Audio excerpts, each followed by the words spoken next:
चलिए बिस्मिल्लाहिर्रहमानिर्रहीम सेशन हम स्टार्ट कर रहे हैं। और आज के सेशन के अंदर हमें करना क्या है, हमने रिसेंटली जो स्टैंडर्ड जो पढ़ा था, जो कंप्लीट किया था, that was IAS 36, that is impairment of asset. अच्छा, इम्पेयरमेंट ऑफ एसेट कंप्लीट करने के बाद हम यहाँ पर आज एक क्वेश्चन करने जा रहे हैं, that is related to final account. अच्छा, फाइनल अकाउंट का एक टॉपिक ऐसा है कि जो नॉर्मली एंड पे किया जाता है। रीजन बीइंग क्योंकि फाइनल अकाउंट कोई सेपरेट टॉपिक नहीं है, it's not a separate chapter, बल्कि मैं इसको कहता हूँ it's summary of whole accounting standard. क्योंकि एग्जामिनर नॉर्मली करता क्या है, इस फाइनल अकाउंट के पूरे चैप्टर या टॉपिक के अंदर या क्वेश्चन के अंदर एग्जामिनर यूजुअली आपसे एडजस्टमेंट्स पूछता है या एडजस्टमेंट्स आपको देता है। और नॉर्मली वो एडजस्टमेंट्स जो होती हैं वो डिफरेंट अकाउंटिंग स्टैंडर्ड से गैदर की हुई होती है, लाइक IAS 36, 16, 12। तो इस तरीके से नॉर्मली वो स्टैंडर्ड्स से आपके पास एडजस्टमेंट पूछता है। सो इट मींस पता ही चला कि ये कोई सेपरेट टॉपिक नहीं है, ये आपके पास समरी है। अगर आपकी स्टैंडर्ड्स के अंदर बहुत अच्छी ग्रिप है, आपने बहुत अच्छी तरीके से स्टैंडर्ड्स को कवर किया है, so obviously this will not be a difficult task to solve और to attempt the final account question. So it means कि फाइनल अकाउंट क्वेश्चंस को अटेम्प्ट करने के लिए स्टैंडर्ड पे ग्रिप होना बहुत जरूरी है। तो एक छोटा सा क्वेश्चन यहाँ पे ड्राफ्ट किया जिसके अंदर रेलिवेंट एडजस्टमेंट्स मौजूद हैं और अब तक जो हमने स्टैंडर्ड्स के उसकी एप्लीकेशन यहाँ पर है। तो आइए जरा देखते हैं कि क्वेश्चन क्या है, और मोस्ट इंपॉर्टेंटली कि फाइनल अकाउंट के क्वेश्चन को अटेम्प्ट कैसे करना है। वी ऑल नो दैट कि आपके पास जो फाइनल अकाउंट का क्वेश्चन है वो CRQ के अंदर आता है, यानी कि कंस्ट्रक्टिव रिस्पांस क्वेश्चन। सेक्शन 3 के अंदर, सेक्शन C के अंदर एग्जामिनर नॉर्मली इसको टेस्ट करेगा। अच्छा, सेक्शन C में जब टेस्ट करेगा तो इसका जो ड्राफ्ट या सोल्यूशन होगा वो एक्सेल की फाइल पे करना होगा। याद रहे, ACC के पेपर के अंदर जो एक्सेल की फाइल होती है वो मॉडिफाइड एक्सेल होता है या कस्टमाइज्ड एक्सेल होता है। वो नॉर्मल हमारा एक्सेल की तरह नहीं है, हमारे स्प्रेडशीट नॉर्मल स्प्रेडशीट की तरह नहीं है, वो एक कस्टमाइज्ड है, मॉडिफाइड है। अच्छा, मॉडिफाइड इन द सेंस के स्टूडेंट्स कहते हैं सर वो तो मॉडिफाइड है, मैं कहता हूं वो अच्छा है, मॉडिफाइड है, क्योंकि उसके अंदर जो पेपर के अंदर नीट नहीं है, लाइक कंडीशनल फॉर्मेटिंग का टैब या रिबन्स होते हैं, या इसी तरीके से प्राइवेट टेबल के होते हैं, डिफरेंट टैब्स होते हैं जो कि नॉर्मल एक्सेल के फाइल के अंदर, नॉर्मल एक्सेल के अंदर गिवन होते हैं। ऑब्वियसली तमाम फीचर और जो नेसेसरी फीचर्स हैं वो सामने फ्रंट पे ले आता है। तो वो एक मॉडिफाइड फॉर्म है, मॉडिफाइड एक्सेल है। उसके अंदर भी आपने इसको प्रैक्टिस करनी है। ACC का प्रैक्टिस प्लेटफॉर्म है जहां पर वो सारे रिसोर्स अवेलेबल है और वहां पर आप डेफिनेटली प्रैक्टिस कर सकते हैं। अभी हम कर रहे हैं ये क्वेश्चन नॉर्मल एक्सेल के ऊपर सॉल्व कर रहे हैं, किस तरीके से प्लेसमेंट करनी है, वर्किंग कैसे होगी, ये सारी चीजें इंशाल्लाह हम यहाँ पर इस लेक्चर के अंदर, इस वीडियो के अंदर सीखेंगे। चलिए जनाब कंटिन्यू करते हैं। क्वेश्चन के डाटा को मैं पहले रीड करता हूँ कि क्वेश्चन का डाटा क्या और किस तरीके से हमने स्टार्ट करना है क्वेश्चन को, सोल्यूशन कैसे स्टार्ट करना है, देखेंगे इसको। अच्छा, पहले तो मेरे पास यहाँ पे ट्रायल बैलेंस गिवन है जिसके अंदर रेवेन्यूज है। अच्छा, कॉस्ट ऑफ सेल्स आपके पास दिया हुआ है, distribution cost, admin cost, loan interest paid, property की cost, depreciation, plant and equipment की कॉस्ट, उसका accumulated depreciation, receivables, inventory at 30 June यानी कि क्लोजिंग इन्वेंटरी दी हुई है, bank trade payables, shares, premium, loan notes, taxation, retain earning. Trial balance seems to be very normal, debit और credit sort out करके दिया हुआ है। आइए जरा देखते हैं एडजस्टमेंट्स हमारे पास क्या है। नंबर 1, पहली एडजस्टमेंट क्या है, the property includes land at a cost of $30,000। कह रहे हैं कि आपके पास एक प्रॉपर्टी है जिसकी अंदर एक लैंड भी शामिल है। एक मिनट जरा मैं प्रॉपर्टी की तरफ नजर दौड़ाऊं कि प्रॉपर्टी कहाँ है।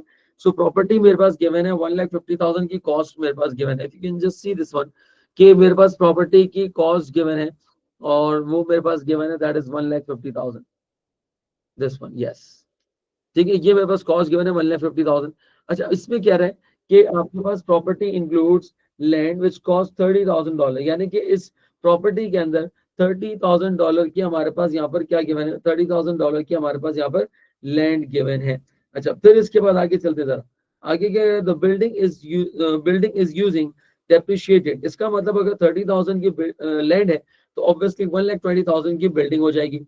Building is being depreciated on a straight line basis over the estimated useful life of 25 years. It means ये जो पहली एडजस्टमेंट थी that was quite simple, इसमें कोई बहुत रॉकेट साइंस नहीं थी। और याद रखिएगा, फाइनल अकाउंट का क्वेश्चन अगर आता है या इवन कोई भी क्वेश्चन आता है कंसोलिडेशन या फाइनल अकाउंट, याद रखिएगा कि अगर उसमें 5 या 6 एडजस्टमेंट्स हैं जिसमें से 4 एडजस्टमेंट्स ऐसी होंगी, 3 से 4 एडजस्टमेंट ऐसी होंगी जो कि बहुत ही सिंप्लीफाइड होंगी, बहुत ईजी होंगी, मतलब उसके अंदर आपको कोई बहुत ज्यादा दिमाग चलाने की शायद जरूरत ना पड़े। सो प्लीज मेक श्योर कीजिएगा कि एक आधी एडजस्टमेंट शायद ऐसी हो जो कि आप ट्रबल करेंगे, जिसमें आपको थोड़ा सा इश्यू आएगा है। फिर इसके बाद क्या है, plant and equipment is being depreciated on the reducing balance method, यानी कि प्लांट एंड इक्विपमेंट को हम डिमिनिशिंग बैलेंस मेथड से डेप्रिशिएट करते हैं at the rate of 20%, at the rate of 20%, यानी कि डिमिनिशिंग बैलेंस मेथड है। प्रॉपर्टी को यानी कि बिल्डिंग को हम डेप्रिशिएट कर रहे हैं बिल्डिंग को हम डेप्रिशिएट कर रहे हैं, किस पे डेप्रिशिएट कर रहे हैं, स्ट्रेट लाइन मेथड। बिल्डिंग को हम डेप्रिशिएट कर रहे हैं स्ट्रेट लाइन मेथड पे, और हम property sorry plant and equipment को हम डेप्रिशिएट कर रहे हैं रिड्यूसिंग बैलेंस मेथड। अच्छा, दो एडजस्टमेंट्स बिल्कुल सिंप्लीफाइड थी, थर्ड एडजस्टमेंट देखते हैं जरा। कह रहा है the balance on the plant and equipment included a piece of specialist machinery that cost $70,000 on 1st July 2005. अच्छा, 1st July 2005 is basically the start of the यानी कि 2 साल पहले, यानी कि आज हम यहाँ पर अगर खड़े हुए 30 जून पे, यानी कि 30 जून 2007 पे या 17 पे अगर आज हम खड़े हुए, सो इट मींस कि हमसे बात कर रहा है ये 1st जुलाई 2015, यानी कि 30 जून अगर हम 1 साल पहले जाएं तो 2016 होगा। फिर इसके बाद आपके पास आपके पास 30 जून 2015 होगा, यानी कि 1st जुलाई 2015 की बात कर रहा है, विच मीन्स कि 16 और 17 2 साल पहले, 2 साल पहले की बात कर रहे हैं। ऐसा देखते हैं 2 साल पहले क्या हुआ। The balance on the plant and equipment included a piece of specialist machinery 1st जुलाई 2015 पे परचेज किया था, यानी कि 16 और 17 आज 2 साल हो चुके हैं। $70,000 का परचेज किया था। On 30th June 2017, a forklift truck reversed into the machinery caused severe damage। कह रहा है कि आपके पास एक मशीन थी जिसके अंदर, यानी कि आपके पास लिफ्टर था, उसने मशीन के अंदर घुसेड़ दिया, यानी कि मशीन को डैमेज कर दिया। अच्छा, अब ये बेसिकली एक इंडिकेटर दे रहा है, किस चीज का इंडिकेटर है ये किस चीज का इंडिकेटर है, किस चीज का इंडिकेटर है, बताएं जरा मुझे, कमेंट करके बताएं जरा।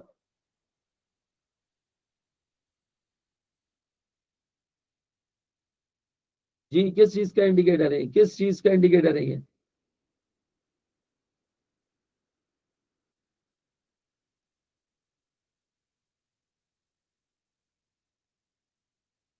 जी, ये मशीन का एक्सीडेंट हो चुका है, ये किस चीज का इंडिकेटर शो कर रहा है, ये किस चीज का इंडिकेटर शो कर रहा है?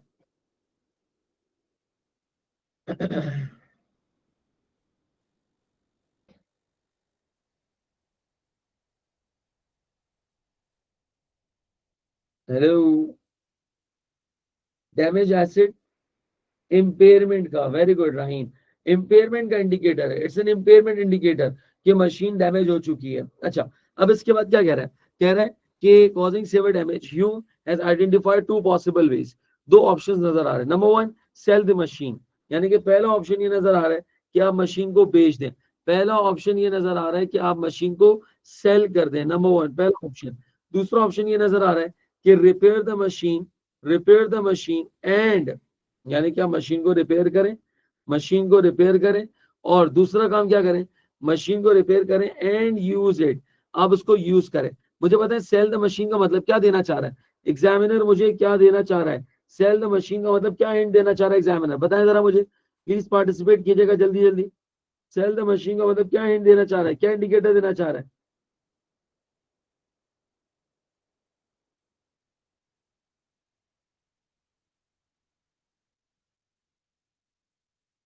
बताएं जरा जल्दी से कि क्या हिंट देना चाह रहा है, सेल द मशीन और यूज इट, इन दोनों में क्या हिंट देना चाह रहा है एग्जामिनर?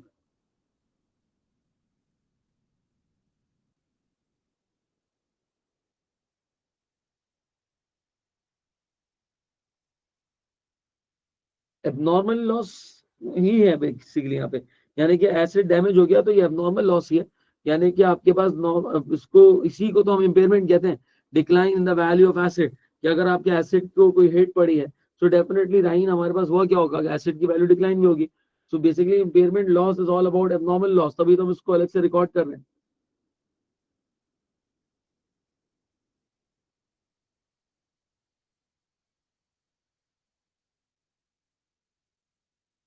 अच्छा, सेल द मशीन का मतलब ये कि एग्जामिनर मुझे जो है वो यहाँ पर ये बताना चाह रहा है that is the fair value. याद रहे कि इम्पेयरमेंट के अंदर दो चीजें हम कैलकुलेट करते थे, fair value less cost to sell, और कंटिन्यू टू यूज, इसका मतलब ये है कि वो वैल्यू इन यूज आपको बताना चाह रहा है।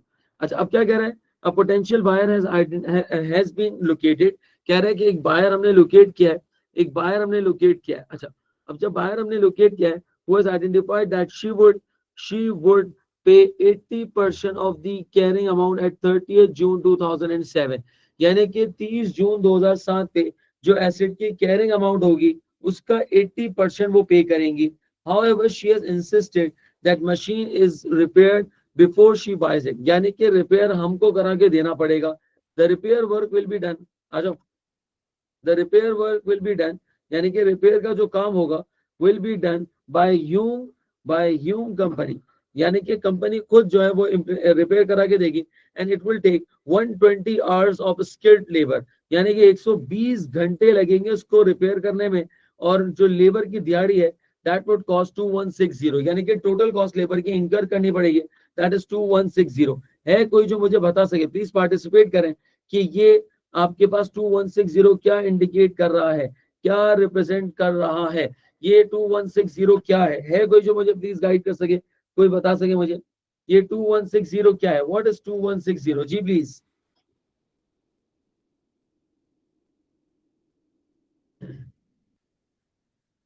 प्लीज पार्टिसिपेट करें।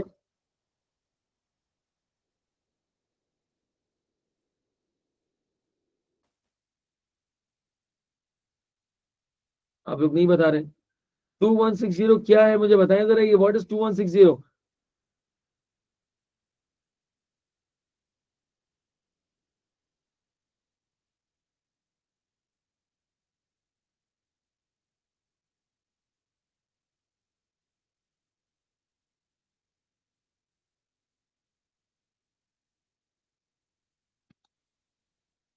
जी बिल्कुल, 2160 क्या है? It's basically a cost to sell, it is basically a cost to sell. ये बेसिकली आपके पास क्या है? ये कॉस्ट टू सेल दी हुई है, यानी कि बेचने का खर्चा दिया हुआ है। In addition will have to deliver the machine to the buyer at a cost of 2100, and there will be a single premium insurance of 580 for the journey, यानी कि जब मैं इसको बेचूंगा तो मुझे ट्रांसपोर्टेशन कॉस्ट भी इनकर करनी पड़ेगी 2100, और इसी तरीके से मुझे इसका इंश्योरेंस भी कराना पड़ेगा for the journey, specifically for the journey, यानी कि जो मैं इसको डिलीवर कर रहा हूँ। तो ये मेरे पास क्या है? ये मेरे पास तीनों जो दिए हुए हैं, ये तीनों मेरे पास यहाँ पर जो दिए हुए हैं that is the cost to cell.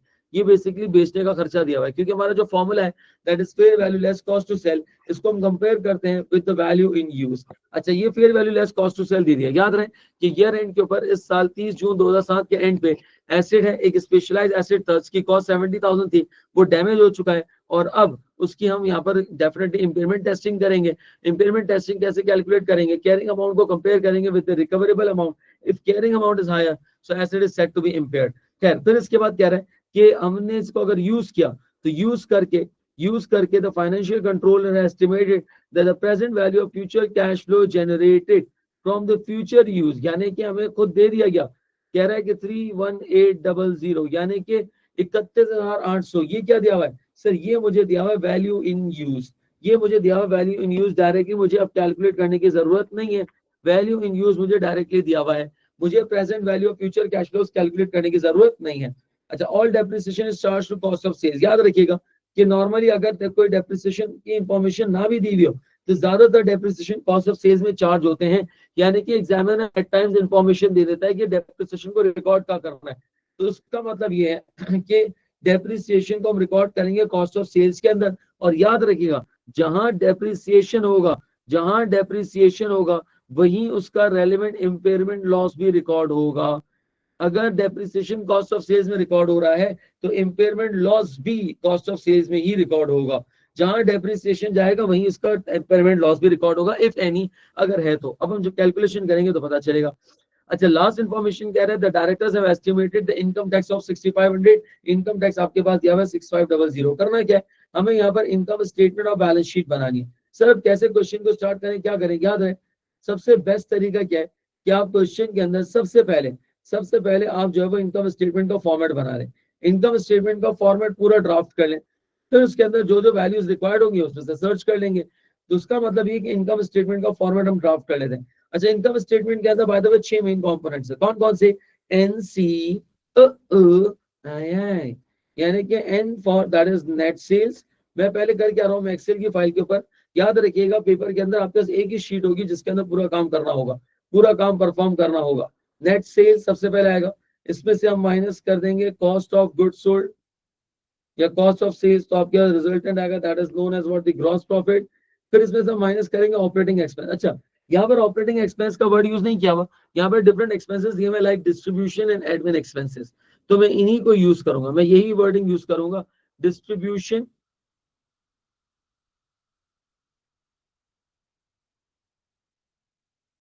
Distribution cost and admin expenses. तो ये दोनों माइनस करने के बाद हमारे पास जो आंसर आएगा वो कहलाता है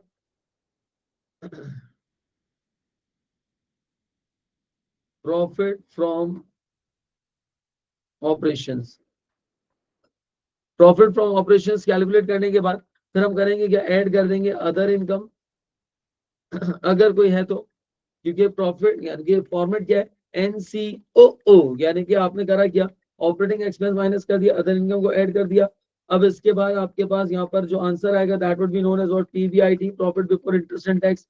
इसमें से हम माइनस करेंगे इंटरेस्ट एक्सपेंस को, फिर इसके बाद हम यहाँ पे करेंगे प्रॉफिट बिफोर टैक्स, और प्रॉफिट बिफोर टैक्स के बाद फाइनली हम माइनस कर देंगे इनकम टैक्स को, और हमारे पास यहाँ पर आ जाएगा that is the net profit.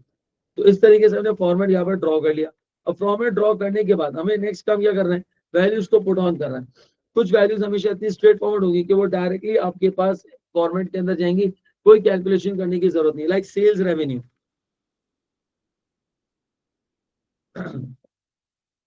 Net sales revenue अगर हम बात करें तो नेट सेल्स रेवेन्यू की इंफॉर्मेशन मेरे पास डायरेक्टली गिवन है, नेट सेल्स रेवेन्यू की इंफॉर्मेशन डायरेक्टली गिवन है, उसके अंदर कोई कैलकुलेशन नहीं है। तो 3,90,000, 3,90,000 मैंने डायरेक्टली यहाँ पर टाइप कर दिया। अच्छा, 3,90,000 टाइप करने के बाद क्योंकि हमने अभी एडजस्टमेंट्स पढ़ी, किसी भी एडजस्टमेंट के अंदर रेवेन्यू से रिलेटेड कोई ट्रांजेक्शन कोई हिंट मौजूद नहीं था, तो मैंने revenue as it is record कर दिया। अच्छा, इसके बाद आ रहा है कॉस्ट ऑफ सेल्स 2,10,600। अब कॉस्ट ऑफ सेल्स में भी कोई एडजस्टमेंट है, क्यों, क्योंकि कॉस्ट ऑफ सेल्स में हमें करना क्या है, पहली बात तो इस साल का डेप्रिसिएशन रिकॉर्ड करना है।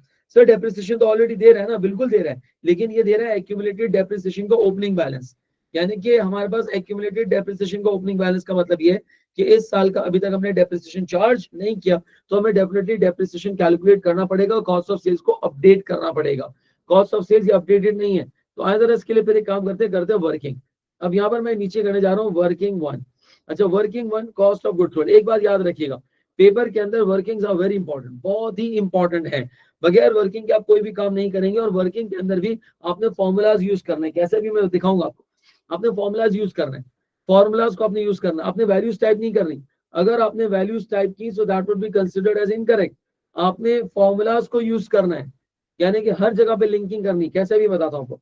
अच्छा, cost of goods sold already मेरे पास as per trial balance already मेरे पास यहाँ पर गिवन है, कितना गिवन है एज पर ट्रायल बैलेंस, अगर मैं देखूँ तो कॉस्ट ऑफ सेल्स मेरे पास 2,10,600, 2,10,600।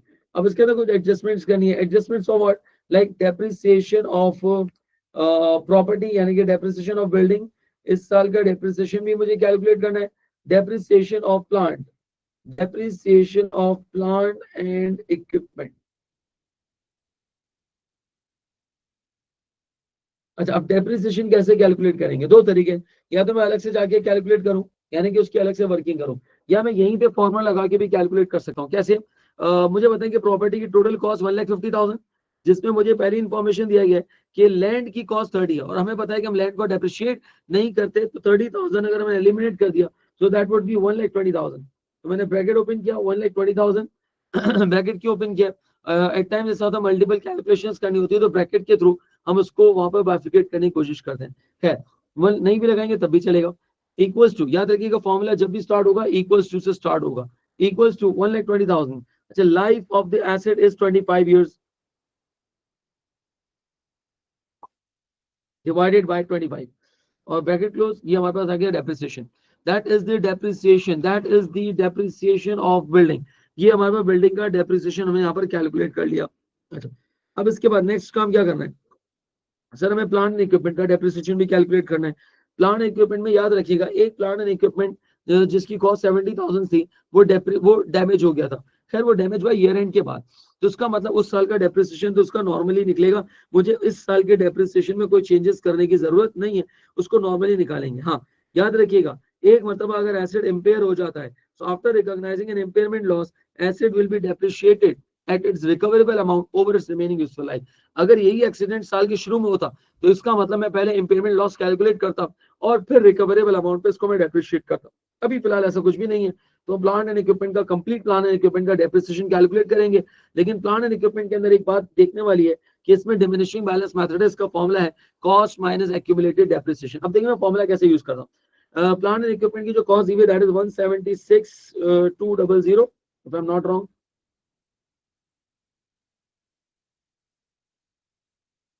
176,200 that is the plan and equipment. और उसमें से माइनस करेंगे एक्यूमुलेटेड डेप्रिसिएशन, क्यों? क्योंकि कॉस्ट माइनस एक्यूमुलेटेड डेप्रिसिएशन है। सो 48,600 bracket close, cost minus accumulated depreciation. याद रहे इसमें डैमेज एसेट ऑलरेडी शामिल है और मुझे उसको इस साल वैसे भी डेप्रिशिएट करना है। रीजन नहीं क्योंकि ईयर एंड पे ये एसेट इंपेयर हुआ है या होगा, मुझे नहीं पता, अभी इम्पेयरमेंट टेस्ट करेंगे तो पता चलेगा। खैर मल्टीप्लाई है, रेट ऑफ डेप्रिसिएशन इज 20%।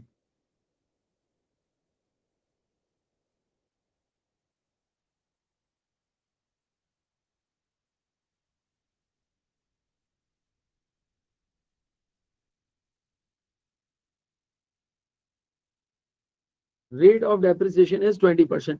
अच्छा अभी मैंने जैसे कैलकुलेट किया, ये मेरे पास क्या आ गया, ये मेरे पास आ गया डेप्रिसिएशन, ये मेरे पास यहाँ पर आ गया दैट इज द डेप्रिसिएशन। हमारे पास डेप्रिसिएशन आ गया, यानी कि depreciation of plant and equipment that is 25,520 का मेरे पास यहाँ पर आ गया है डेप्रिसिएशन।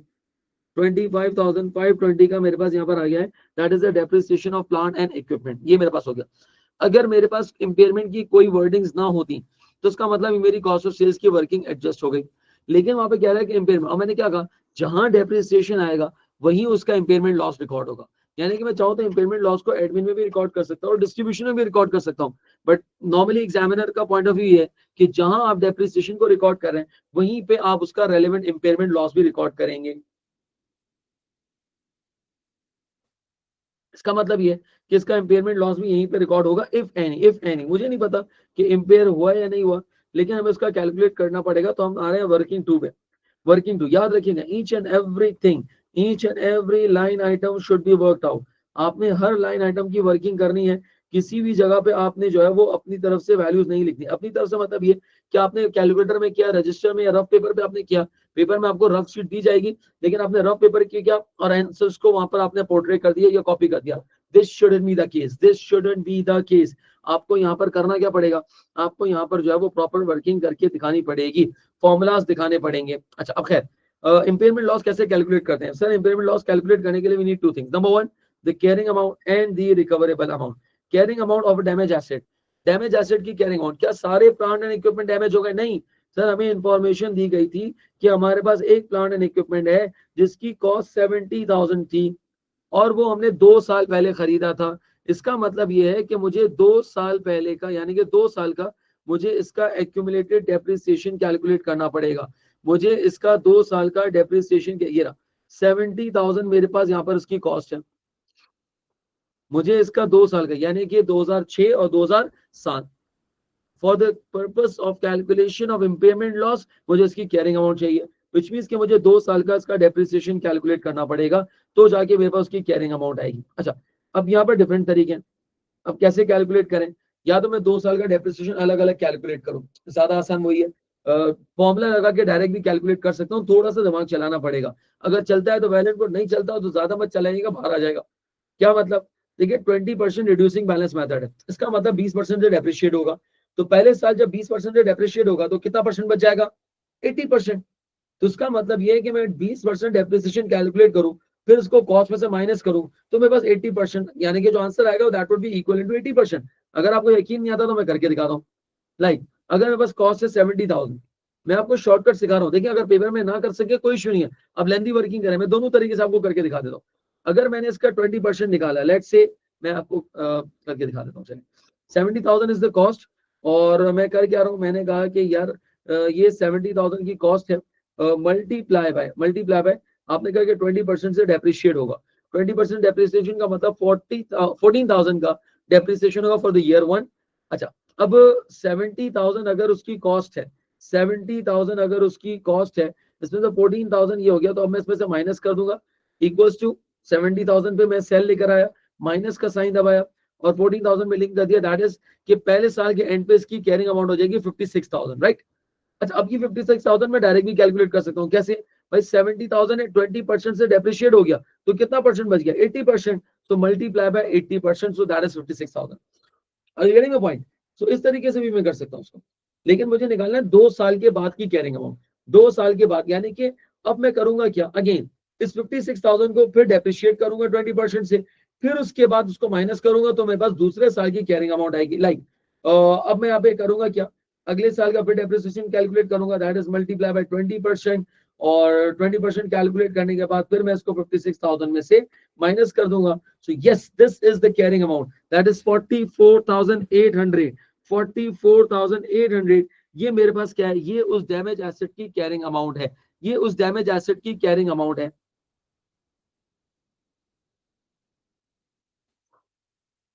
अब मैंने इतनी लंबी वर्किंग की, अब मैं करूंगा क्या, डायरेक्ट डायरेक्ट मुझे करना क्या, मैंने उस 56,000 का अगेन 80% कैलकुलेट कर लिया, that is 44,800। So this is something that you will learn by the practice. यानी कि मैं गलत नहीं कह रहा कि आप दोनों वर्किंग सेम है, दोनों वर्किंग्स एक्सेप्टेबल है, तो हम डेफिनेटली कर सकते हैं इसके अंदर कि आपने यहाँ पर ब्रैकेट ओपन किया, आपने पहले कैलकुलेट किया 70,000, उसका आपने कैलकुलेट किया 80%, ठीक है, 80% कैलकुलेट करेंगे तो ये पहले साल की आपके पास यहाँ पर जो है वो कैरिंग अमाउंट आ जाएगी, यानी कि पहले साल की कैरिंग अमाउंट 56,000 आ गई। अच्छा, फिर 56,000 के ऊपर यानी कि इसी के ऊपर हमें फिर एक और 80% अप्लाई करना है, तो उसका हमने फिर 80% अप्लाई किया, that is 44,800। Let me show you the formula again. बहुत सिंपल है, लॉजिकली समझे, यानी कि अगर लॉजिकली आपने इस चीज को समझ लिया तो आपके लिए बड़ा आसान हो जाएगा। यानी कि 70,000 उसका मुझे चाहिए बुक वैल्यू, यानी कि कैरिंग अमाउंट चाहिए at the end of the year 1। अगर देखिए स्ट्रेट लाइन मेथड होता ना तो प्रॉब्लम ही नहीं थी, फिर तो डायरेक्ट मुझे पता है कि यार आपने इतने साल का डेप्रिसिएशन कैलकुलेट करके डायरेक्ट माइनस करना था। प्रॉब्लम हो रही है जब WDV मेथड है, क्योंकि उसमें लगता है बुक वैल्यू के ऊपर रेट, तो उसका मतलब 70,000 का 80%। अब आपके पास जो आंसर आ गया है वो, यानी कि ब्रैकेट अगर मैं अभी फॉर एग्जाम्पल ये वाला फैक्टर ना लगाऊं तो इट मीन कि ये मेरे पास दे देगा 80% की अमाउंट, यानी कि 56,000।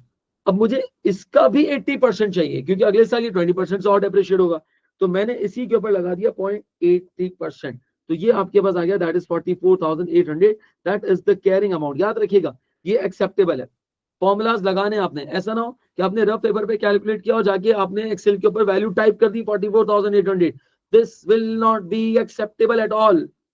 मुझे बताएं जरा, कैलकुलेशन समझ में आ रही है सबको? अच्छा, असल ऑब्जेक्टिव मेरा इसको लाइव क्लास रखने का यही था कि आप फॉर्मुलाज देख सके, क्योंकि नॉर्मली होता ही है कि जब फिजिकल क्लास होती है मल्टीमीडिया पे कराते हैं तो चीजें विजिबल नहीं होती, क्लियर नहीं होता, तो इसलिए मैंने जो है उसको ताकि आप फॉर्मुलाज देख सकें। अगर आप कहते हैं तो मैं इसका फॉर्मूला आपको फिर से शो हो रहा है आपको, तो मुझे बताएं जरा क्या क्लियर है सबको? मुझे मैसेज कीजिएगा प्लीज, यानी कि मुझे चैट बॉक्स के थ्रू बताएं ताकि मुझे पता चल सके।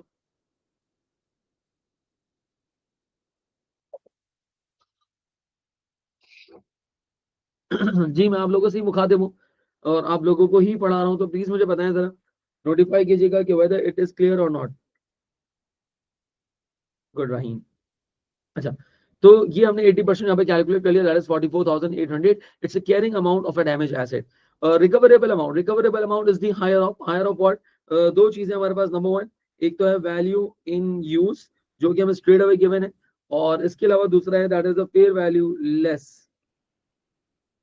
कॉस्ट ऑफ सेल्स या कॉस्ट टू सेल, सॉरी।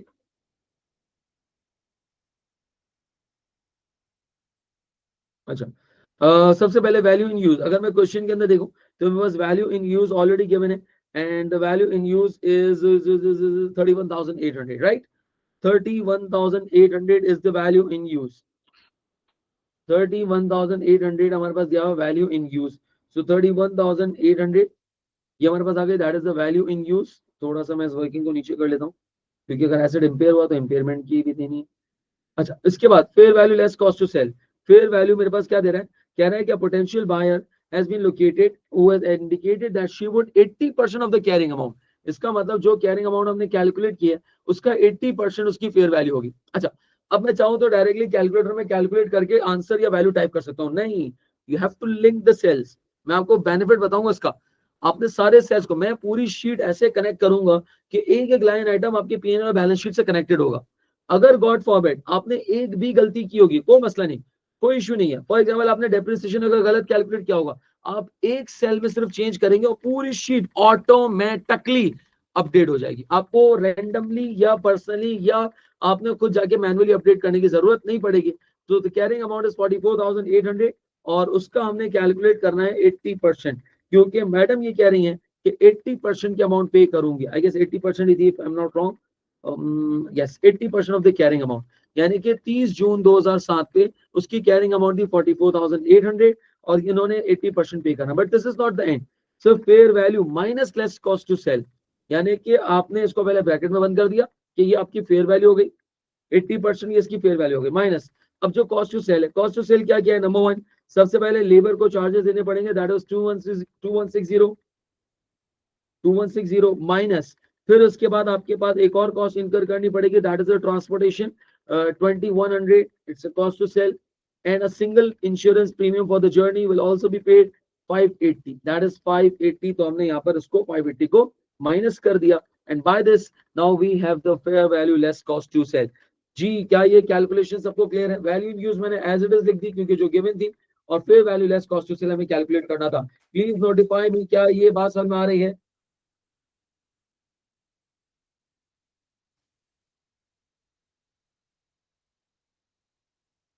चलो गुड नाइस।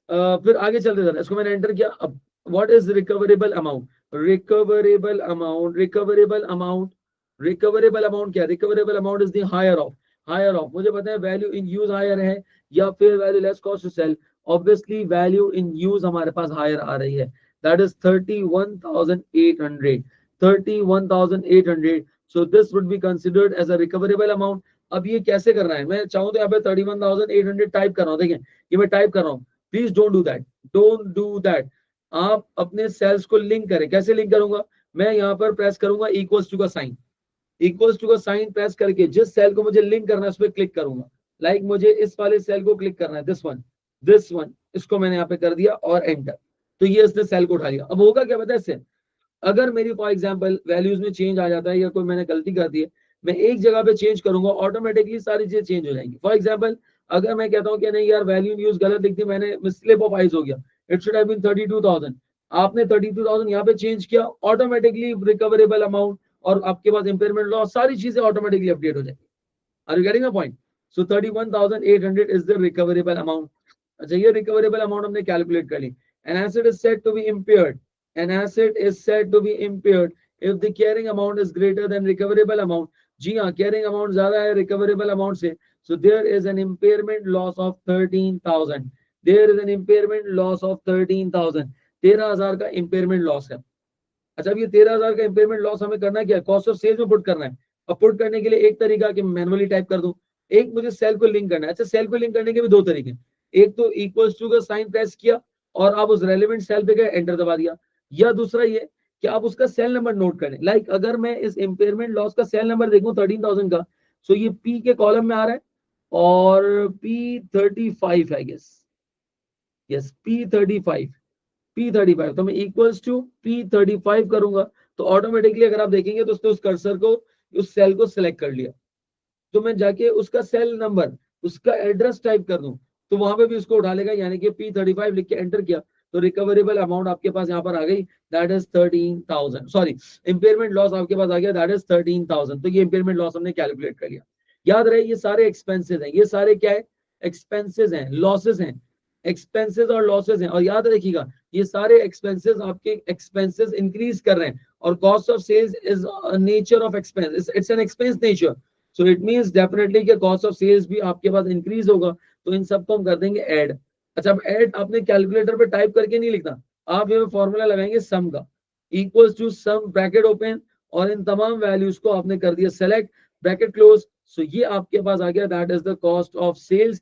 और ये वो कॉस्ट ऑफ सेल्स है जो कि आप पीएनएल के अंदर रिपोर्ट करेंगे। और अगेन मुझे सेल को लिंक करना, अब आप देख रहे हैं एक एक लाइन आइटम लिंक्ड है, अगर आपने एक चेंज किया तो ऑटोमेटिकली पूरी शीट ऑटोमेटिकली चेंज हो जाएगी, आपको मैनुअली जाके इंसर्ट करने की जरूरत ही नहीं है।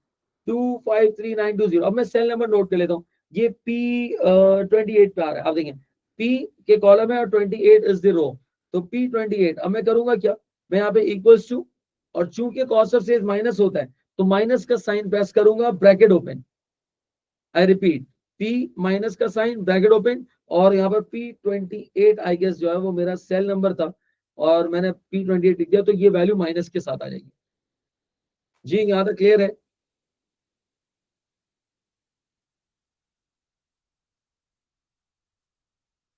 अच्छा, अब मुझे ग्रॉस प्रॉफिट कैलकुलेट करना है, क्या करूंगा? अगेन सम का फॉर्मूला अप्लाई करूंगा। सर सम का फॉर्मूला क्यों अप्लाई करेंगे? बेसिक रूल है, प्लस माइनस माइनस, यानी कि वो माइनस है तो ऑटोमेटिकली इसको माइनस कर देगा। आपने यहाँ पर सम का फॉर्मूला अप्लाई किया तो उसने उसका नेट कर दिया, यानी कि 3,90,000 माइनस 136,080, 136,080, ये क्या है सर? ये मेरे पास आ गई है, that is the cost, sorry gross profit, ये मेरे पास आ गया, that is the gross profit, हमने यहाँ पर कैलकुलेट कर लिया। अच्छा, अब डिस्ट्रीब्यूशन कॉस्ट की अगर मैं बात करूं तो एज सच मैंने जब यहाँ पर एडजस्टमेंट्स पढ़ी तो मुझे डिस्ट्रीब्यूशन कॉस्ट के ऊपर कोई इंपैक्ट नजर नहीं आया कि डिस्ट्रीब्यूशन कॉस्ट के अंदर कोई इनकॉर्पोरेशन करनी हो।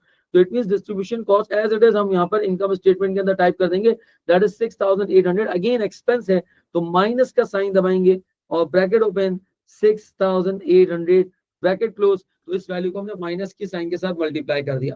एंड सरप्राइजिंगली मैं आपको एक बात बताऊं, एग्जामिनर रिपोर्ट जब इश्यू करता है तो उसके अंदर वो कहता है कि ये सिंपलेस्ट एडजस्टमेंट थी, एडजस्टमेंट तो बोलना ही नहीं चाहिए इसको, this was the simplest inclusion in the income statement. यहाँ पर तो आपको कुछ करना ही नहीं था, डायरेक्टली वैल्यू को टाइप करना था, टापना था उसके अंदर।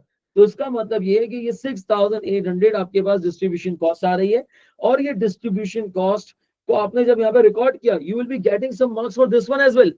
मतलब फाइनल अकाउंट के अंदर हर एक पर्टिकुलर लाइन आइटम की कोई ना कोई मार्किंग है, ऑल्दो उसमें कोई रॉकेट साइंस नहीं थी, सिर्फ आपने टाइप करना था। Even examiner might give you some 0.5 या 0.25 marks on that particular adjustment.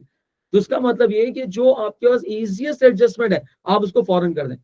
अगर आपके पास पेपर के अंदर टाइम कम है तो आप कोशिश करें कि वो एडजस्टमेंट कर दें जिसमें कुछ नहीं करना, आपने सिर्फ वैल्यू सेल्स कुछ नहीं करना था 0.25, डिस्ट्रीब्यूशन कॉस्ट 0.25, एडमिन कॉस्ट के अंदर भी कुछ नहीं करना, एडमिन कॉस्ट के अंदर भी कुछ नहीं करना। एडमिन एक्सपेंसेस 12,700 आ रहे हैं, माइनस का sign, bracket 12,700 bracket close, and here you got 0.25। यानी कि जो भी मैं 0.25 एग्जांपल दे रहा हूं, देयर कुड बी 0.5, 0.3, 0.2, कोई भी मार्क्स जो होंगे, एग्जामिनर हर एक एडजस्टमेंट, हर एक लाइन आइटम की कोई ना कोई मार्किंग रखता है। सो इट मींस कि कुछ नहीं करना था फिर भी इसके आपको मार्क्स मिलेंगे। प्रॉफिट फ्रॉम ऑपरेशन अगेन मैं सम करूंगा, ग्रॉस प्रॉफिट में से इनको मैं एडजस्ट करूंगा तो ये मेरे पास प्रॉफिट फ्रॉम ऑपरेशंस यहाँ पर आ जाएगा। जी सो फार क्या यहाँ तक क्लियर है? प्लीज सब बताएं जरा।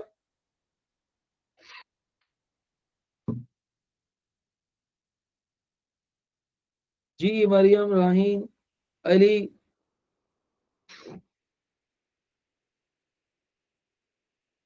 नहीं राहीन ब्रैकेट से नहीं करेगा, ये एक्सेल है ना, ये एक्सेल नहीं समझता, मैं आपको करके दिखाता हूँ, ये नादान है बिल्कुल। अगर मैंने ब्रैकेट लगा दिया ना तो वो नहीं समझेगा, वो ब्रैकेट को माइनस नहीं कंसिडर करता, ठीक है, वो सिंपल उसने पॉजिटिव में लिख दिया। एक्सेल के अंदर bracket does not mean minus. हाँ, हम अकाउंटिंग के अंदर जब कर रहे होते तो हम उसको माइनस कंसिडर कर लेते, लेकिन नॉर्मली एक्सेल जो है वो ब्रैकेट को माइनस कंसिडर नहीं करता। उसके लिए आपको बताना पड़ेगा उसको कि भाई ये माइनस के साथ आएगा, तो उसको आपने माइनस के साइन के साथ मल्टीप्लाई कर दिया। इवन अगर आप ब्रैकेट ना लगाएं, मैं ब्रैकेट हटा देता हूँ, चले ब्रैकेट ना लगाए माइनस के साथ लिखेंगे ना तभी वो माइनस में वैल्यू दे देगा। ब्रैकेट इसके लिए लगाता हूँ क्योंकि एट टाइम्स इसके अंदर कुछ कैलकुलेट, फॉर एग्जाम्पल अगर एडमिन के अंदर कोई एडजस्टमेंट होती लाइक प्लस 2,000 करना होता, प्लस या 200 करना होता, तो इसका मतलब ये कि अब आना चाहिए आपके पास माइनस 12,900। अब वो उसने 12,500 दे दिया, यानी कि हम करना ही चाह रहे थे, हम एक्सपेंस बढ़ा देते हैं, यानी कि हमारा हमने हमने हमारे दिल में क्या था, हमने कहा था 12,700 का एक खर्चा है और 200 का एक खर्चा है, इसका मतलब टोटल खर्चा हो गया 12,900 का। हमने जब इसको यू फंक्शन दिया तो वो बेचारा हमारे जज्बात नहीं समझ पाता, मोहब्बत नहीं है ना उसको हमसे, हम जज्बात उसके समझते हैं जिससे हमें मोहब्बत हो। अब ना हमको इससे मोहब्बत है एक्सेल, हमें तो फेसबुक, ट्विटर, स्नैपचैट, इंस्टा उससे मोहब्बत है, वो हमारी जज्बात समझता है। और कैसे समझता है जज्बात?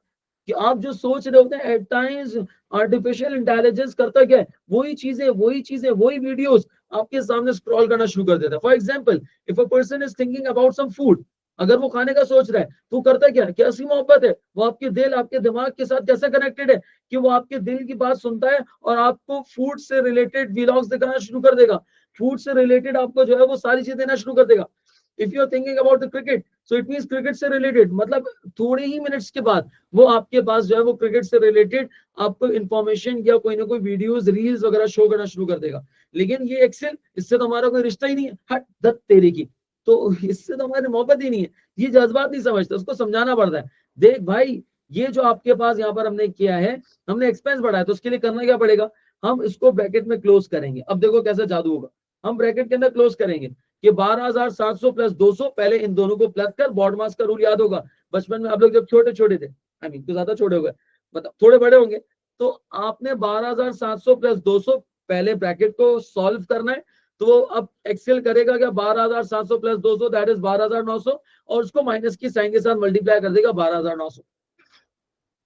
समझाने के लिए कह रहा हूँ, जब एक ही वैल्यू तो ब्रैकेट लगाने की जरूरत नहीं है, इसलिए मैं ब्रैकेट के साथ ज्यादा वर्किंग करता हूँ ताकि हैबिट रहे, आपको उसके लिए यूज टू हो जाए।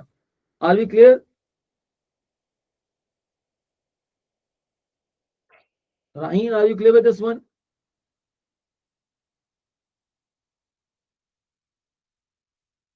ओके, ठीक है। तो ये हमने क्या, अदर इनकम, अच्छा अदर इनकम मुझे नजर नहीं है, लेकिन ट्रायल बैलेंस को एक मरतबा देख लेते हैं, हो सकता है कोई अदर इनकम डिस्काउंट रिसीव वगैरह कुछ छुपा हुआ हो। सो रेवेन्यू हम ऑलरेडी अकाउंट फॉर कर चुके हैं, cost of sales, distribution, admin, loan interest paid is an expense, loan interest paid is an expense, ठीक है। प्रॉपर्टी एसेट है, प्लांट एंड इक्विपमेंट एसेट है, एक्यूमुलेटेड डेप्रिसिएशन है, ट्रेड रिसीवेबल्स है, इन्वेंट्री, अच्छा इन्वेंट्री का क्लोजिंग ये जो दिया हुआ है 30 June, it's a closing. By the way आपको पता होगा कि कॉस्ट ऑफ सेल्स के अंदर तीन मेन कंपोनेंट्स हैं, ओपनिंग, नेट परचेजेस, एंडिंग, ऐसे ही। हमने क्यों अकाउंट फॉर नहीं किया, कोई है जो मुझे बता सके? एंडिंग इन्वेंटरी दी हुई है 30 जून पे, तो हमने क्यों अकाउंट फॉर नहीं दी है क्या, और ये दी हुई क्यों है, मतलब क्यों इंफॉर्मेशन दी हुई है और हमने अकाउंट फॉर क्यों नहीं किया? क्या मैं भूल गया हूँ, क्या मुझे कॉस्ट ऑफ सेल्स को फिर से अपडेट करना चाहिए, बताएं जरा।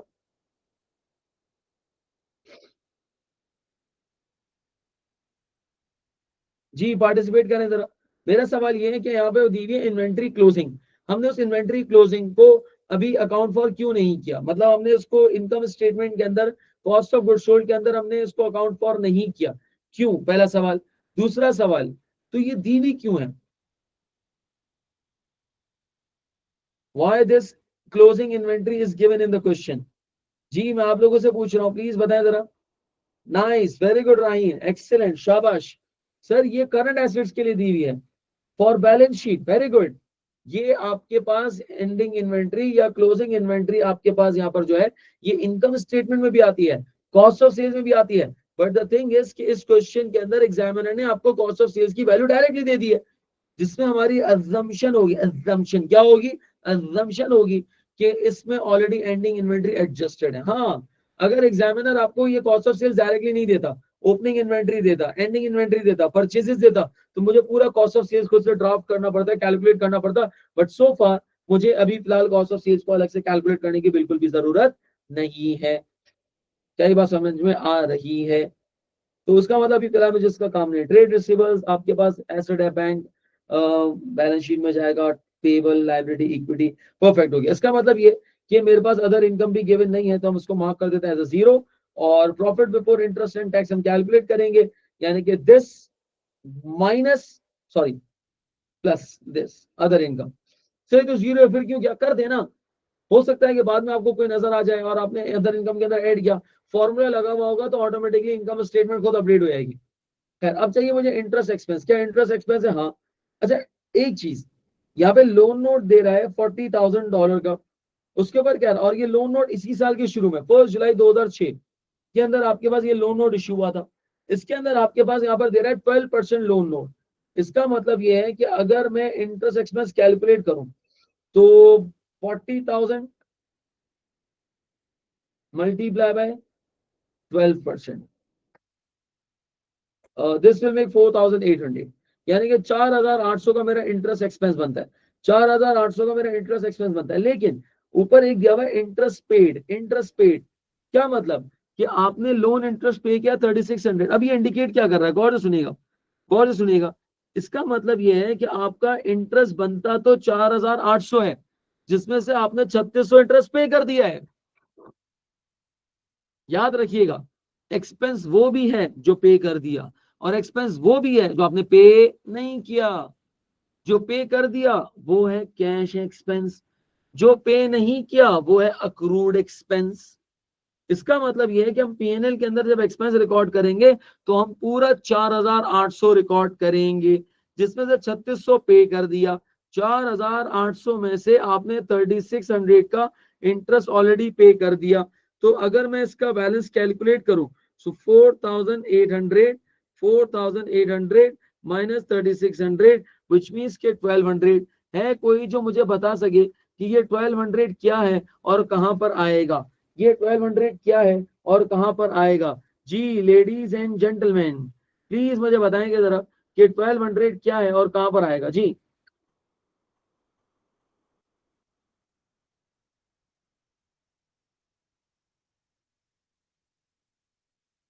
और इनकम स्टेटमेंट के अंदर इंटरेस्ट एक्सपेंस कितना रिकॉर्ड होगा?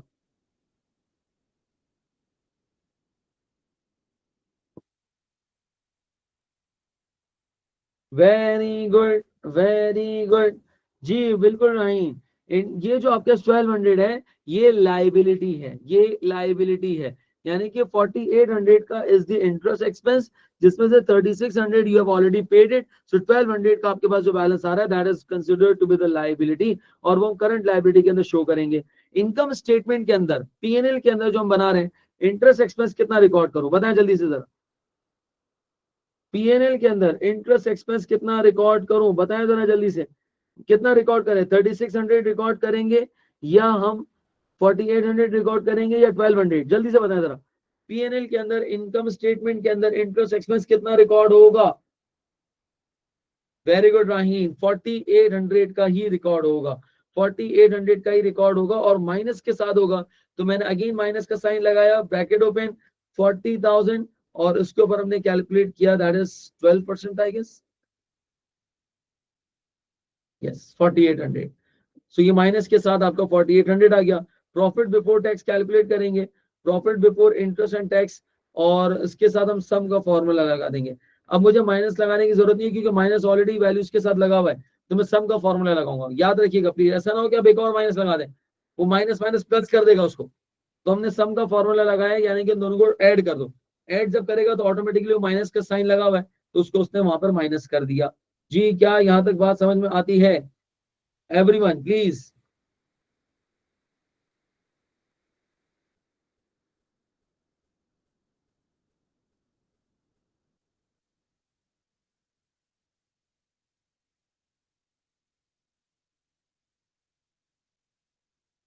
जी बताएं जरा।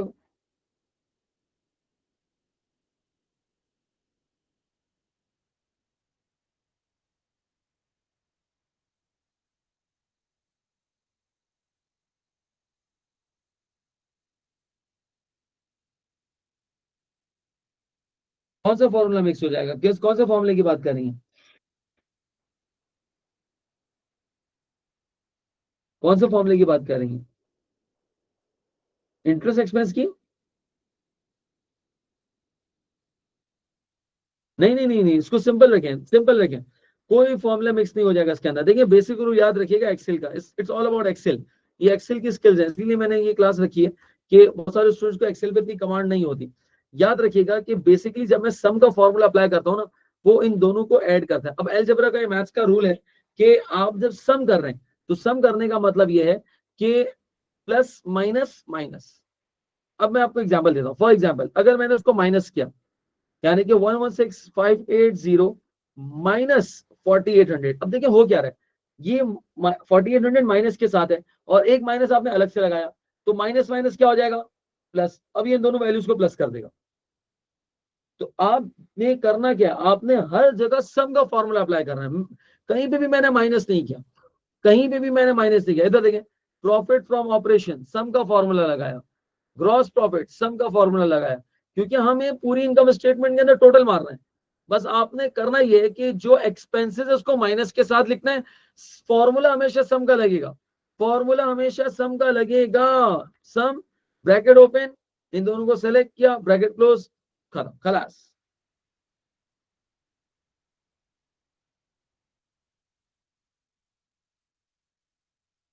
सेल नंबर क्या रही समझा नहीं मैं।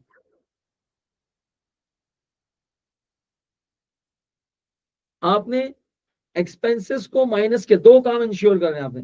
एक्सपेंसेस को माइनस साइन के साथ रखना है, और जब टोटल करेंगे सम का फॉर्मूला लगाएंगे। मैं जब भी टोटल करूंगा कभी भी माइनस नहीं लगाऊंगा उसके अंदर, हमेशा सम का फॉर्मूला लगाऊंगा। जब मैंने एक्सपेंसेस के साथ माइनस लिखा हुआ है तो अब मुझे माइनस लगाने की जरूरत ही नहीं, मैं सम का फॉर्मूला लगाऊंगा।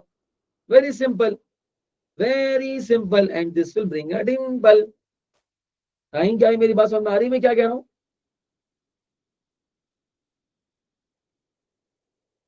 जी बाकी स्टूडेंट्स को समझ में आ रही है बात? अरी, मुस्कान, मरियम?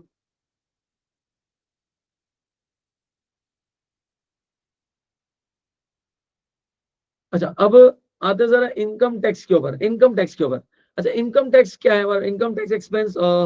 इनकम टैक्स के बारे में आखिरी आई गेस गिवन था मेरे पास। जी हाँ, all directors, the directors have estimated the provision for income tax for the year 30th June is 6,500। 6,500 का हमारा इनकम टैक्स एक्सपेंस है, यानी कि हमारे पास इनकम टैक्स की वैल्यू डायरेक्टली गिवन है, that is 6,500। Again income tax भी एक्सपेंस है, मैं करूंगा क्या राही, मैं इसको माइनस के साइन के साथ लिख दूंगा, दैट इज 6,500। अच्छा, अब एक चीज, ये मैंने 6,500 लिख दिया, ये मेरा इनकम टैक्स एक्सपेंस है, ये मेरा इनकम टैक्स एक्सपेंस है। अच्छा, अब इसके बाद एक और चीज इसके अंदर आगे चल के इंशाल्लाह आईएएस 12 जो हम करेंगे तो वहां पर मैं उसको समझाऊंगा, लेकिन अभी समझने के लिए अभी सिर्फ याद रखिएगा कि मेरे पास ट्रायल बैलेंस के अंदर यहाँ पर टैक्सेशन का बैलेंस दिया हुआ है। टैक्सेशन का बैलेंस दिया हुआ है, प्लीज सुनिएगा जरा।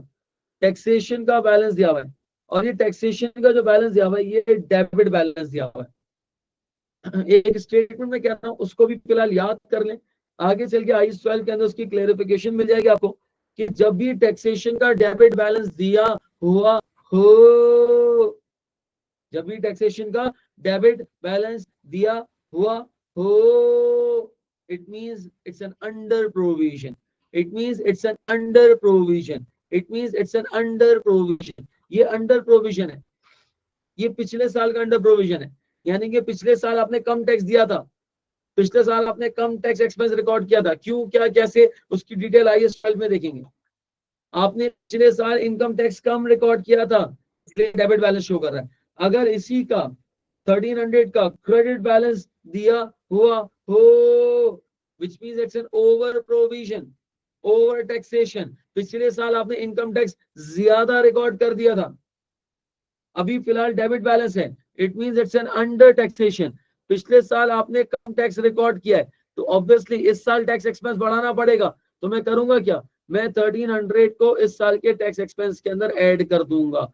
मैं 1300 को इस साल के टैक्स एक्सपेंस के अंदर ऐड कर दूंगा। और अगर ये ओवर प्रोविजन होता, क्रेडिट साइड पे होता, तो मैं इस साल का टैक्स एक्सपेंस कम कर देता, यानी कि मैं ऐसे ही 1300 को फिर इसमें से माइनस कर देता। अभी फिलहाल अंडर प्रोविजन है क्योंकि डेबिट बैलेंस है, तो मैंने इस साल का टैक्स एक्सपेंस रिकॉर्ड किया टोटल 6,500 इस साल का, 1,300 पिछले साल का, तो टोटल 7,800। जी क्या मेरी ये बात समझ में आती है? बोलो बोलो, टेल टेल।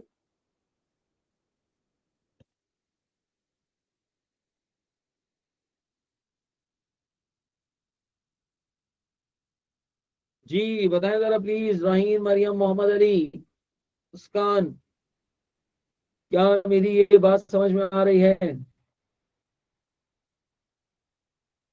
याद रखिएगा, टैक्सेशन का debit balance means under taxation या अंडर प्रोविजन, कम टैक्स रिकॉर्ड किया था। क्रेडिट बैलेंस मींस ज्यादा टैक्स रिकॉर्ड किया था, कम रिकॉर्ड किया था तो इस साल एक्सपेंस बढ़ा दूंगा, ज्यादा रिकॉर्ड किया होगा तो इस साल का टैक्स एक्सपेंस कम कर दूंगा। खैर, we are done with this one. अब प्रॉफिट अगेन देखें, देखें नहीं, मैं फिर सम का फॉर्मूला लगा रहा हूँ, कंफ्यूजन की जरूरत ही नहीं है, आपने घबराना ही नहीं है। मैंने सम का फॉर्मूला लगाया, सो that is the net profit 103980।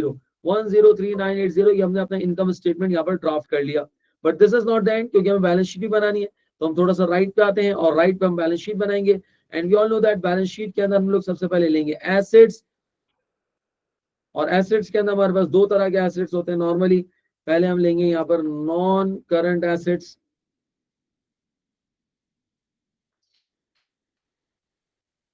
अच्छा, नॉन करंट एसेट्स के अंदर ट्रायल बैलेंस के अंदर देखते हैं जरा, revenue, cost of sales, distribution, admin, property दे रहा है, प्रॉपर्टी दे रहा है।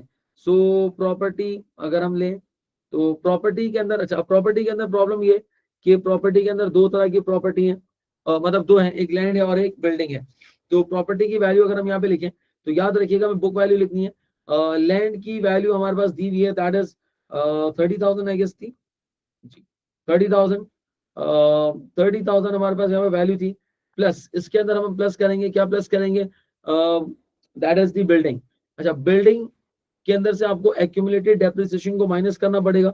सो 120 वाज द बिल्डिंग कॉस्ट, मैं डायरेक्ट 150 भी लिख सकता हूँ, डजंट मैटर।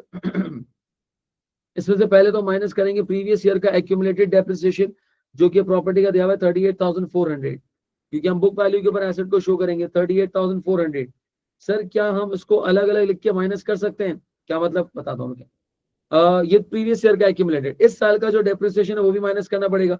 तो इस साल का बिल्डिंग का डेप्रिसिएशन ये रहा 4800। देखिए जरा, मैं टाइप नहीं करूंगा, मैं इस सेल को लिंक करूंगा। देखिए अब वो -P25 लिखा हुआ है कॉर्नर पे, अगर आप देखिए तो -P25 लिखा हुआ आ रहा है। अगर गॉड फॉरबिड मैंने अगर बिल्डिंग का डेप्रिसिएशन गलत कैलकुलेट कर दिया होगा, मैं वहां पर उसको करेक्ट करूंगा तो ऑटोमेटिकली प्रॉपर्टी की वैल्यू भी करेक्ट हो जाएगी। कब? अगर मैंने सेल को लिंक किया हुआ है, तो मैंने इस साल का डेप्रिसिएशन भी इसमें से माइनस कर दिया। Bracket close. ये आपके पास आ गई प्रॉपर्टी की वैल्यू 106800। 106800, ये मेरे पास यहाँ पर प्रॉपर्टी की वैल्यू आ गई। ये हमारे पास प्रॉपर्टी की वैल्यू आ गई। अच्छा, मैं क्या कहना चाह रहा हूँ कि फॉर एग्जाम्पल अगर हम इस तरीके से ना करें, मैं यहाँ पर लिखूं पहले, यानी कि इसको यूं भी कर सकते हैं कि लैंड आप यहाँ पे लिखें अलग से 30,000,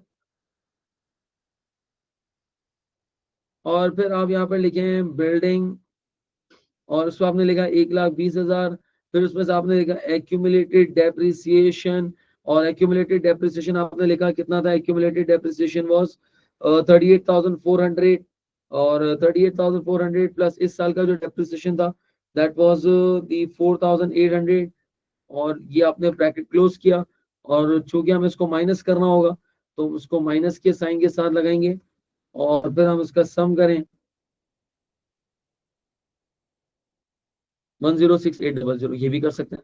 लेकिन डेफिनेटली थोड़ी सी वर्किंग ज्यादा हो गई, तो ये भी एक्सेप्टेबल है। अगर आप इस तरह से करना चाहें तो ये भी कर सकते हैं। मैंने एक ही सेल के अंदर पूरा फॉर्मूला लगा के इसको सॉल्व कर दिया, मैंने इसको बहुत ज्यादा एक्सटेंड नहीं किया। खैर, प्रॉपर्टी के बाद अब आ रहा है आपके पास प्लांट एंड इक्विपमेंट। अच्छा, प्लांट एंड इक्विपमेंट की अगर मैं वैल्यूज देखूं तो प्लांट एंड इक्विपमेंट की मेरे पास जो कॉस्ट दी हुई थी दैट वाज 176,200।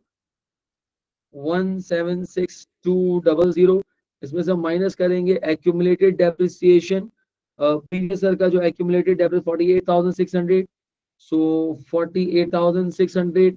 अच्छा, ये हमने बुक वैल्यू कैलकुलेट कर ली। इस साल का डेप्रिसिएशन भी माइनस होगा, तो इस साल का आपके पास जो डेप्रिसिएशन आ रहा है प्लांट एंड इक्विपमेंट का दैट इज 25520। माइनस का साइन लगाया हुआ था और मैंने इस सेल पे क्लिक कर दिया तो ऑटोमेटिकली ये इसको माइनस कर देगा।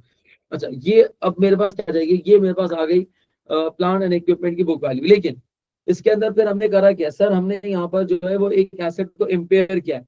जब इम्पेयर किया है तो उसका मतलब ये है कि उसका इम्पेयरमेंट लॉस भी माइनस होगा, उसका इम्पेयरमेंट लॉस भी माइनस होगा। और उसका इम्पेयरमेंट लॉस हमने कैलकुलेट किया, माइनस किया, मैंने साइन का दबाया, और इम्पेयरमेंट लॉस हमने 30,000 का कैलकुलेट किया। अगेन इस सेल को मैंने लिंक कर दिया, तो ये इस सेल को यहाँ पर माइनस कर देगा, यानी कि ब्रैकेट क्लोज। तो ये आपके पास आ जाएगी 89080, that is the value of plant and equipment. जी, क्या ये बात समझ में आ रही है?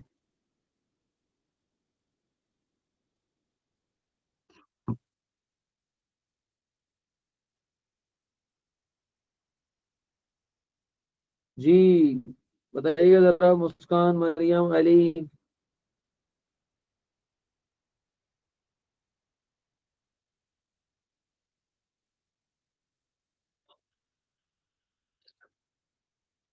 तो ये हमारा प्लांट एंड इक्विपमेंट की वैल्यू आ गई। अच्छा, और कोई नॉन करंट एसेट सर्च कर लेते हैं जरा। एज सच कोई और नॉन करंट एसेट नजर नहीं आ रहा, तो हम इसका टोटल कर लेते हैं, that is the total non current assets.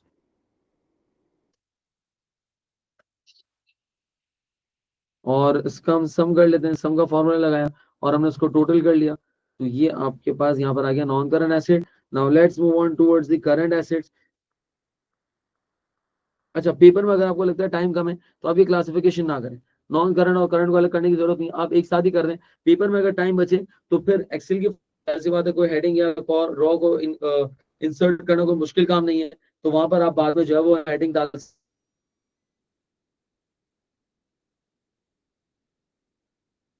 सकते हैं। लेकिन अगर आप ना भी डालें तो डायरेक्ट भी आप कर सकते हैं, अगर पेपर में आपको लगे नहीं है। अभी खैर करंट एसेट्स अगर हम बात करें तो स्टार्टिंग से शुरू करते हैं। Revenue, cost of sales, distribution, admin, loan, interest, property, plant and equipment, trade, trade receivables 31,600। अच्छा, और इसके अलावा और कोई अलाउंस फॉर रिसीवेबल कोई गिवन नहीं है, तो नेट अमाउंट होगी। इन्वेंट्री, जी बिल्कुल, इन्वेंट्री आ रही है 18,100, क्लोजिंग इन्वेंट्री आ रही है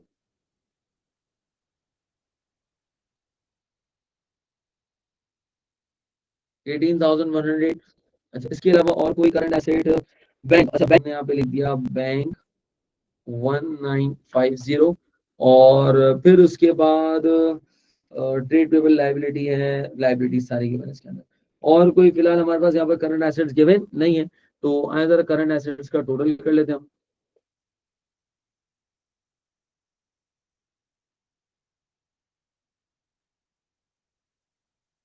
करंट एसेट्स का हमारे पास टोटल आ गया, दैट इज 51650।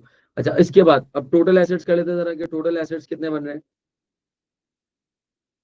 उसके लिए करेंगे दिस प्लस दिस। अगेन मैं वैल्यूज टाइप कहीं भी नहीं कर रहा, मैं सब जगह फॉर्मुलाज या एक्सेल को रिलेट कर रहा हूँ, यानी कि सब जगह जो है मुझे यहाँ पर वैल्यूज को लिंक करना है, सब जगह मुझे वैल्यूज को यहाँ पर लिंक करना है। अच्छा, ये हमने यहाँ पे टोटल एसेट्स कर दिए। अब टोटल एसेट्स के बाद हम आएंगे इक्विटी साइड के ऊपर, तो नीचे ही हम यहाँ पे लिख देंगे that is the shareholders equity.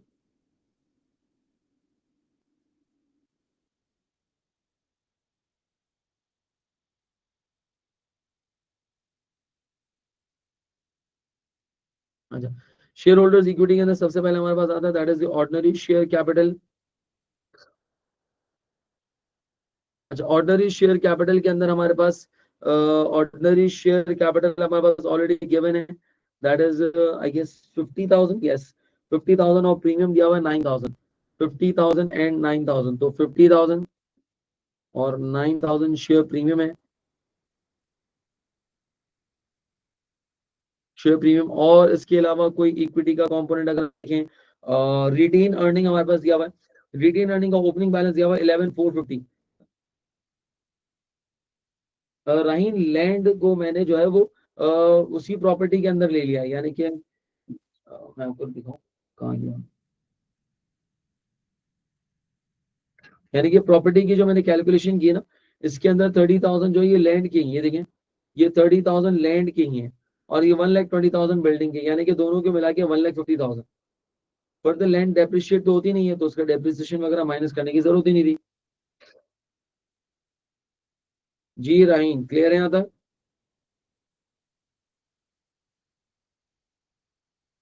अच्छा, रिटेन अर्निंग, रिटेन अर्निंग अगर मैं देखूं तो रिटेन अर्निंग का ओपनिंग बैलेंस मेरे पास दिया हुआ है दैट इज 11,145। 11,450 रिटेन अर्निंग का ओपनिंग बैलेंस दिया हुआ है 11,450। क्या इसके अंदर और कोई चीज आएगी? यस सर, वो क्या आएगी सर, इस साल का जो प्रॉफिट है वो रिटेन अर्निंग में ट्रांसफर होगा, और मैंने प्लस का साइन दबाया, प्लस का साइन प्रेस किया, और मैंने यहाँ पर इस सेल को लिंक कर दिया दैट इज नेट प्रॉफिट। तो ये मेरे पास यहाँ पर रिटेन अर्निंग का क्लोजिंग बैलेंस आ गया। तो रिटेन अर्निंग के अंदर नॉर्मली क्या क्या आता है, डिविडेंड अगर आपने डिक्लेयर किया for the year, profit for the year है तो वो ऐड होगा, लॉस होता तो माइनस कर दो ऑब्वियसली। अच्छा, शेयर होल्डर के अंदर और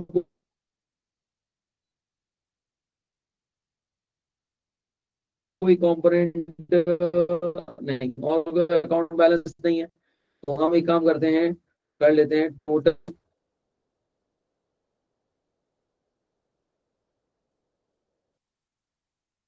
ये हमने शेयर होल्डर्स इक्विटी यहाँ पर कर दिया इसके अंदर। अच्छा, अब इसके बाद नेक्स्ट क्या करेंगे, इसके बाद हम करेंगे लाइबिलिटीज, और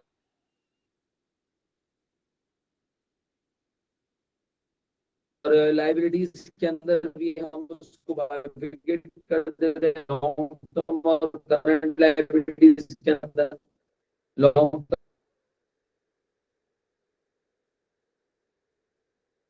टर्म में तो लोन ही है,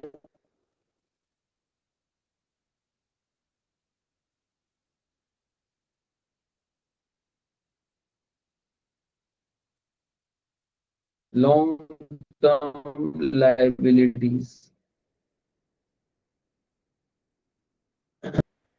लॉन्ग टर्म जो दिए हुए थे दैट इज 40,000, 40,000 के दिए हुए थे तो हमने 40,000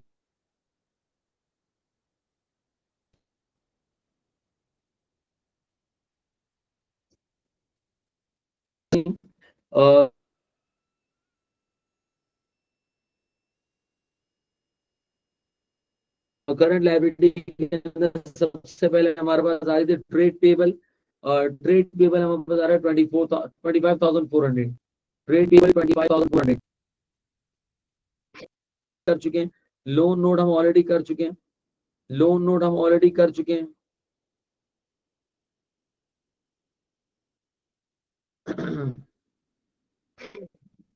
लॉन्ग टर्म में चला गया।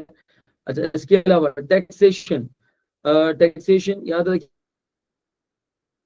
या ओवर प्रोविजन होता है उसको हम लाइबिलिटी में नहीं लेते ना, लेकिन जो income tax for the year है दैट इज 6,500, इसकी एंट्री बनती है इनकम टैक्स एक्सपेंस डेबिट और income tax credit. So that 6,500 will be recorded as income tax payable. Income tax payable.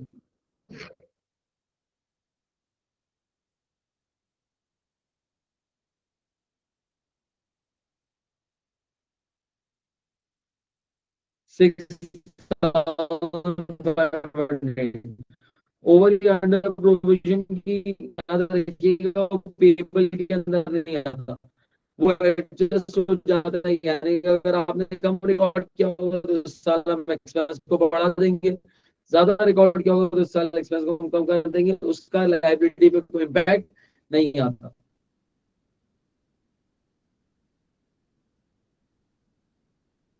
अच्छा, इसी तरीके से और कोई चीज जो रहेगी बताएं जरा। इनकम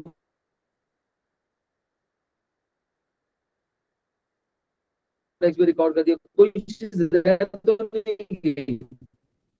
एक चीज रह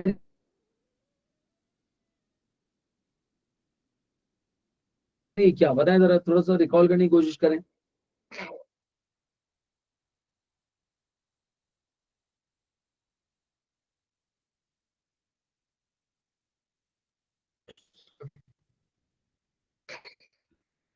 रिकॉल रह रही है करंट लाइबिलिटी, अकाउंट पीपल भी रिकॉर्ड। कौन सा liability? यानी कि 4800 माइनस 3600, 4800 माइनस 3600, तो ये इंटरेस्ट, यानी कि इंटरेस्ट पेबल।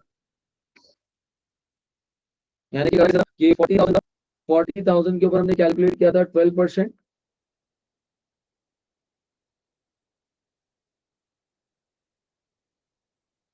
12।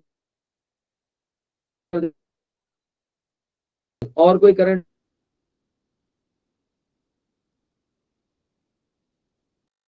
लाइबिलिटी हमारे पास ऐसे नजर नहीं आ रही। So let's total it's total current liability equal, और हम लाइबिलिटी करंट लेंगे, लॉन्ग टर्म लेंगे और शेयर होल्डर लेंगे। दैट इज 24753, यानी टोटल इक्विटी 24753 और टोटल पूरी बना दी। क्वेश्चन हमारा कंप्लीट हो गया। अब आते हैं फॉर्मेटिंग के ऊपर। देखिए, फॉर्मेटिंग याद रखिएगा सेकेंडरी है, पहला टास्क आपका आंसर, आपका क्वेश्चन कंप्लीट होना चाहिए। अगर आपका क्वेश्चन या आंसर कंप्लीट हो गया ना, तो ये पहली आपकी अचीवमेंट है। अब उसको संवारना, सजाना, ये सब सेकेंडरी। लाइक कैसे सजा सकते हैं, कैसे संवार सकते हैं। हम ऊपर कंपनी का नाम दे दें, यूं कंपनी, क्या बना रहे थे हम, प्रॉफिट एंड लॉस अकाउंट हम बना रहे थे फॉर द ईयर एंडेड। मतलब आप इसको फिर जो है ना, मैं देखिए रॉस ऐड कर सकता हूँ इसके अंदर, मुझे प्रॉब्लम नहीं है इसके अंदर। अब मैं यहाँ पे करके for the year end date आपने जो है ना, जो भी आपका ईयर एंड है वो आपने यहाँ पर इसके अंदर टाइप कर दिया, उसको फिर आपने बोल्ड कर दिया। अच्छा, इसी तरीके से जितनी वैल्यूज आ रही हैं इसके बाद आपने डॉलर का साइन यहाँ पे लगा दिया। इन तमाम वैल्यूज को कॉमास में लेकर आ रहे हैं, यानी कि क्यूट करना है। क्यूट करना है तो आपने कॉमा लगा दिया इसके अंदर, तो ये आपके पास कॉमास में इसके अंदर। अब जब कॉमास में करो तो वो जो आपका माइनस का कंसर्न था वो ऑटोमेटिकली उसको ब्रैकेट में कन्वर्ट कर दिया। ये आपके पास वैल्यू आ गई इसके अंदर। इसी तरीके से हाईलाइट करना हो तो हाईलाइटर भी अवेलेबल होता है। हाईलाइटर मतलब आप ऐसा नहीं कि पेन वाला हाईलाइटर, आपके पास हाईलाइट करना हो किसी वैल्यूज को, वर्किंग्स आपके पास आ गई, इनको आपने अगर कॉमर्स में करना है तो कॉमर्स में कर दें। तो ये सारी फॉर्मेटिंग जो है ना सेकेंडरी है। पहला टास्क क्या होना चाहिए, आपका क्वेश्चन का सोल्यूशन कंप्लीट हो जाए। बैलेंस शीट के अंदर भी आपने हेडिंग पुट कर दी, बैलेंस शीट या statement of financial position as on आपने यहाँ पे लिख दिया। इसके अंदर बैलेंस शीट का टोटल जो आपके पास टोटल आंसर है उसको आप चाहें तो बॉक्स के अंदर भी बंद कर सकते हैं, यानी आप उसको बॉक्स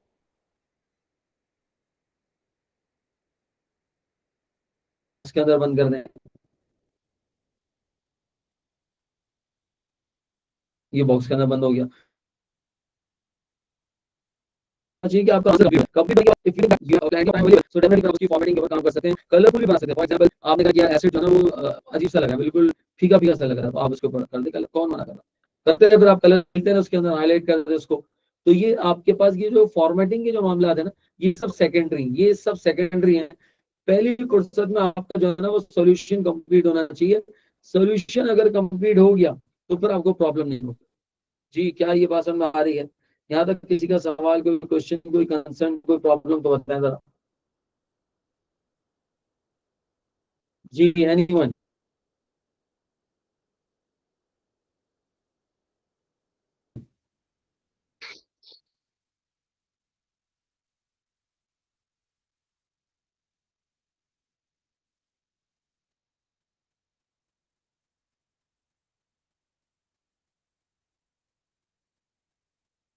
जी, यहाँ तक किसी का कोई सवाल, कोई क्वेश्चन, कोई प्रॉब्लम तो बताएं जरा।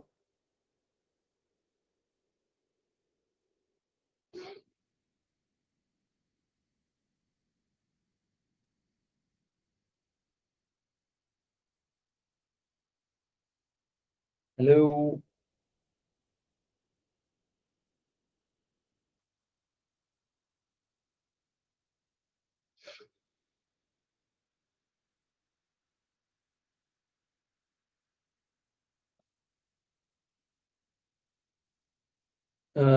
चले अब।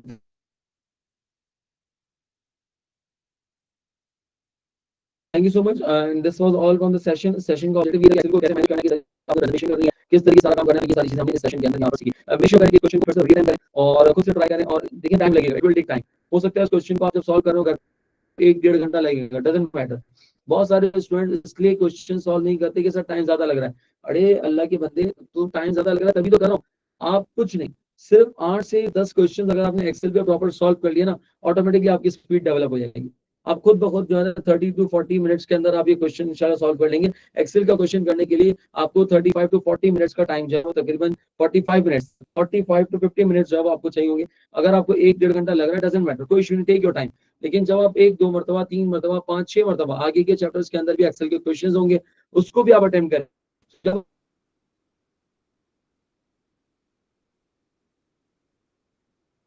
आप करते रहेंगे frequent basis के बाद तो ऑटोमेटिकली आपकी स्पीड डेवलप हो जाएगी। लेकिन इस डर से कि टाइम ज्यादा लगा है और ट्राई ना करना, ये ज्यादा लाभ है।